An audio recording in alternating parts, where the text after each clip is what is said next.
Tengan todos muy buenos días. Este día mi grupo y mi persona les hablará acerca de lo que es la reproducción de las plantas. Todos sabemos que es un proceso fundamental para su supervivencia y propagación. También sabemos que existen diferentes mecanismos por los cuales las plantas pueden reproducirse, ya sea de una manera sexual o de una manera asexual. En este trabajo nosotros como grupo exploraremos algunos de los métodos de la reproducción asexual, como son los tubérculos, diploides, hijuelas y estacas, las cuales permiten la generación de nuevas plantas sin la necesidad de semillas.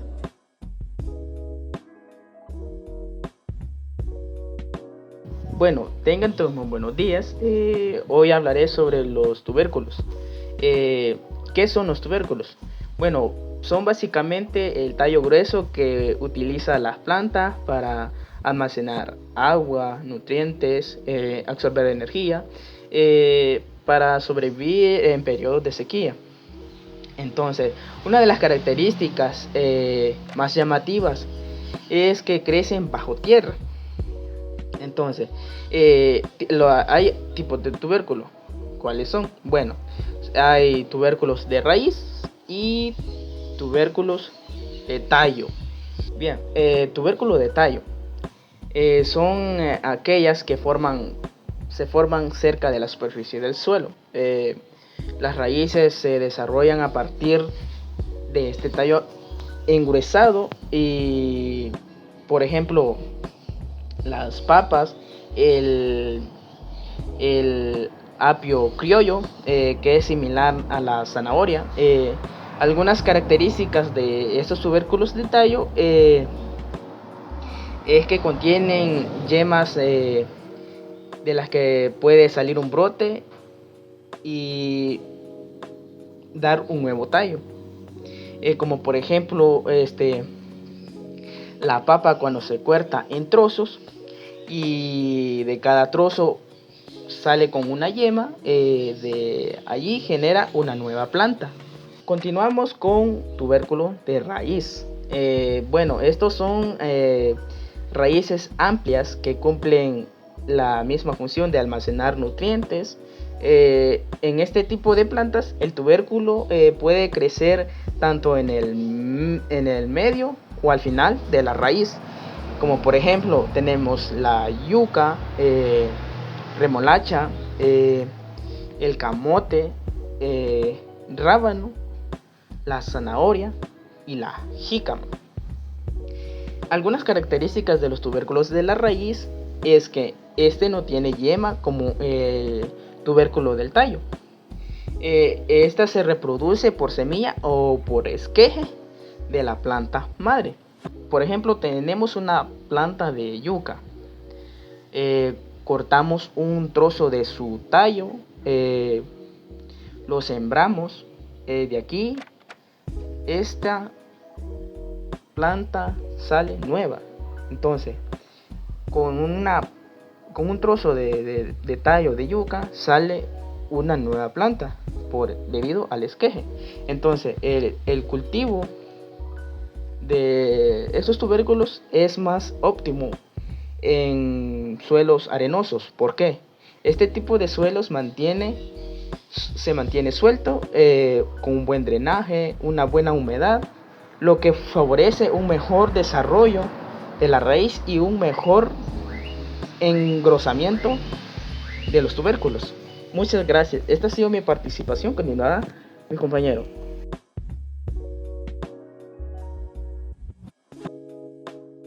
Muy buenos días. Continuaremos con los tipos de reproducción asexual en plantas. Ahora mencionaremos el método asexual diploide. En este nos permite propagar individuos genéticamente idénticos a la madre, sin necesidad de gametos masculinos ni femeninos, es decir, la fecundación no ocurre. Es importante mencionar que esto sucede en la fase de crecimiento vegetativo de las plantas, ya que su división celular sucede por mitosis. Sus células somáticas, al ser diploides, poseen dos conjuntos de cromosomas. es decir, obtenemos un clon idéntico al de la madre o de la planta que estamos reproduciendo. En cabe mencionar todos los tipos de reproducción asexual, como hemos mencionado, o se seguirán mencionando: los estolones, rizomas, tubérculos, bulbos, esquejes e injertos, e incluso la apomixis. En el caso de la apomixis tenemos formación de semillas sin fecundación, esto para preservar su diploidía. Tenemos variedades de mangos, el pasto de San Agustín, la rosa de Jericó, que lo utiliza para preservar su linaje en momentos de climas hostiles, y el diente de león. No confundir esta fase o este proceso de reproducción asexual en el que sí se usa semilla, contrario al café, en el que sí necesitamos la polinización o la fecundación. En este proceso se producen estas semillas, pero ya poseen ambos conjuntos de cromosomas. Todas las plantas pasan por fase diploide y haploide. Sin embargo, la duración y prominencia depende de la especie que estemos estudiando. Esto como parte de su alternancia entre generaciones, lo que significa que en su fase diploide tendríamos dos juegos de cromosomas llamado esporófito, y en la fase haploide solamente tenemos un juego y se conoce como gametófito. El diploide comienza cuando ocurre la fertilización y se forma un nuevo cigoto y crece desarrollándose en un esporófito o una planta nueva, y el ciclo continúa. En las plantas vasculares con semillas se suele apreciar mucho más angiospermas y gimnospermas, ya que es mucho más dominante y evidente, como en los árboles, arbustos y flores que observamos. En las plantas no vasculares como los musgos, la fase haploide, gametófito, es mucho más prominente. Aún así tienen una fase diploide cuando producen esporas a partir de un esporófito. Entre las ventajas podemos mencionar su fácil y eficiente reproducción, mucho más rápida, ya que nos facilita el reproducir una misma planta con los diversos métodos que hemos mencionado. También nos ayuda a mantener características deseadas. En el caso de este sea el objetivo, seguir manteniendo las mismas características y obtener clones idénticos. Y no es necesario la polinización u otros factores para poder reproducirse. Entre las desventajas, ya que estamos teniendo la misma variabilidad genética, se puede ver susceptibles a otros factores como enfermedades o el clima. De igual manera, las mutaciones se pueden ir acumulando y pasando en las siguientes generaciones.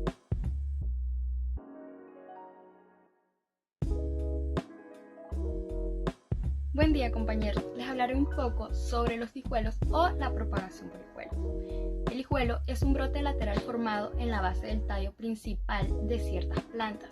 Son plantas de tallo engrosado, acortado y aspecto de roseta. Para las monocotiledóneas, la formación de hijuelos es fundamental para su propagación, porque permite una reproducción vegetativa eficiente, asegurando la supervivencia y expansión de la planta sin necesidad de semillas.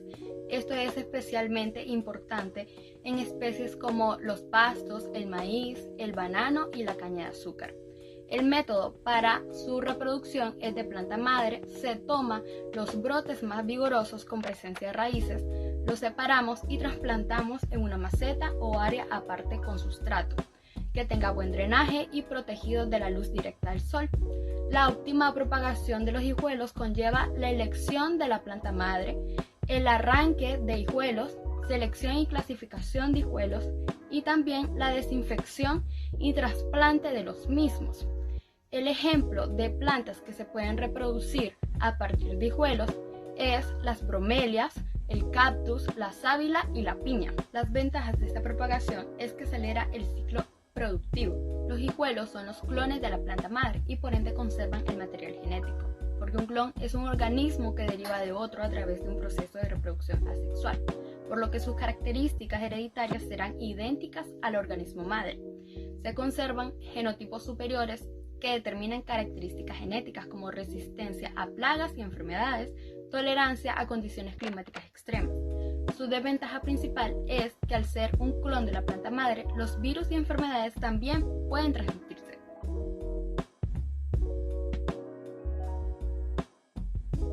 Buenos días, en esta ocasión, en este video, les explicaré sobre la propagación por estaca. Este método de reproducción asexual es bastante común realizarlo en plantas. Se corta en una parte de la planta madre para estimular lo que es su enraizamiento y aquí generar una nueva planta, ¿verdad? Que pueden variar de las plantas más pequeñas, como por ejemplo clavel, rosas, veranera, Júpiter, y como lo es las plantas medicinales como la menta, etcétera, entre árboles más grandes que pueden ser giote, que de una manera más común en propagar a través de estacas para formar lo que es cerco vivo. Aquí bastante se utiliza, aquí en mi lugar donde yo vivo, esta técnica en el caso del giote. Los cortes que deben de tener las ramas de los giotes aproximadamente de 1 a 2 metros y con un grosor de 3 a 4 centímetros. Se dejan cortadas y luego se hace en una superficie de la tierra, se excava entre 40 a 50 centímetros y se siembra lo que es la estaca del giote, ¿verdad? El giote es bastante resistente a la sequía, por eso siempre se siembra en el tiempo de abril para que en mayo ya tiene sus brotes de sus hojas nuevas. Es importante antes de utilizar esta técnica que sea la rama tiene que ser un poco no tan tierna, sino que un poco más de la más gruesa, ¿verdad? Esto les he explicado sobre las estacas de los giotes. Hoy les explicaré sobre cómo deben de ser seleccionadas en la propagación de las rosas a través de la estaca.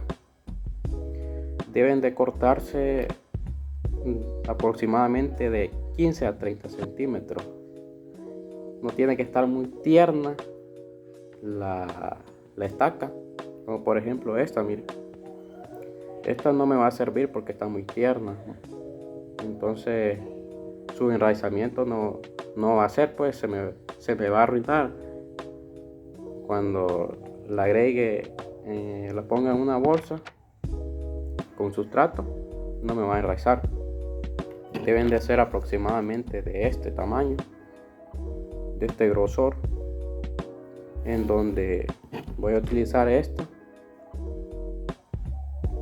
para poder hacerle un corte en esta manera. Mire, le voy a hacer un raspado, pero primero debo de desinfectarla de esta manera. Después se le voy a hacer este corte así, mire. Y hoy la voy a, ya se va a sembrar en el sustrato que tengo acá, de esta manera. Es ideal de poner siempre 2 estacas, ¿verdad? Pues si no se pega una, la otra se va a pegar.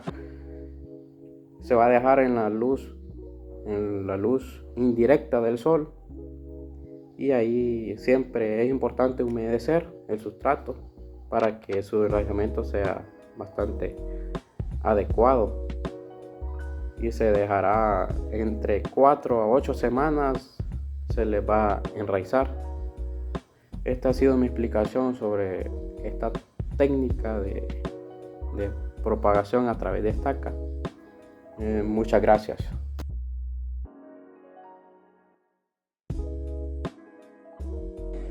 También es necesario tener en cuenta estas recomendaciones, como por ejemplo fomentar el uso de la producción asexual en la agricultura, donde debemos de implementar lo que son técnicas como el uso de tubérculos, hijuelas y estacas, que esto nos sirve para mejorar la producción de cultivos, donde nosotros necesitamos un interés comercial, pero también debemos de asegurarnos de tener cosechas más rápidas y uniformes. También debemos de promover la conservación de especies vegetales, donde debemos de utilizar la propagación asexual para preservar plantas en riesgo de extinción o de difícil producción por semilla, también contribuyendo a la biodiversidad y el equilibrio ecológico. Debemos de incentivar la educación sobre reproducción vegetal, donde debemos de integrar el estudio de la reproducción asexual en programas educativos para que estudiantes y agricultores conozcan sus beneficios y puedan aplicarlos en prácticas agrícolas y ecológicas. También debemos de investigar y optimizar técnicas de propagación, donde debemos desarrollar nuevas estrategias y mejorar la existencia para hacer más eficiente la reproducción de plantas, considerando factores como el medio ambiente, la resistencia a plagas y la adaptación a distintos suelos.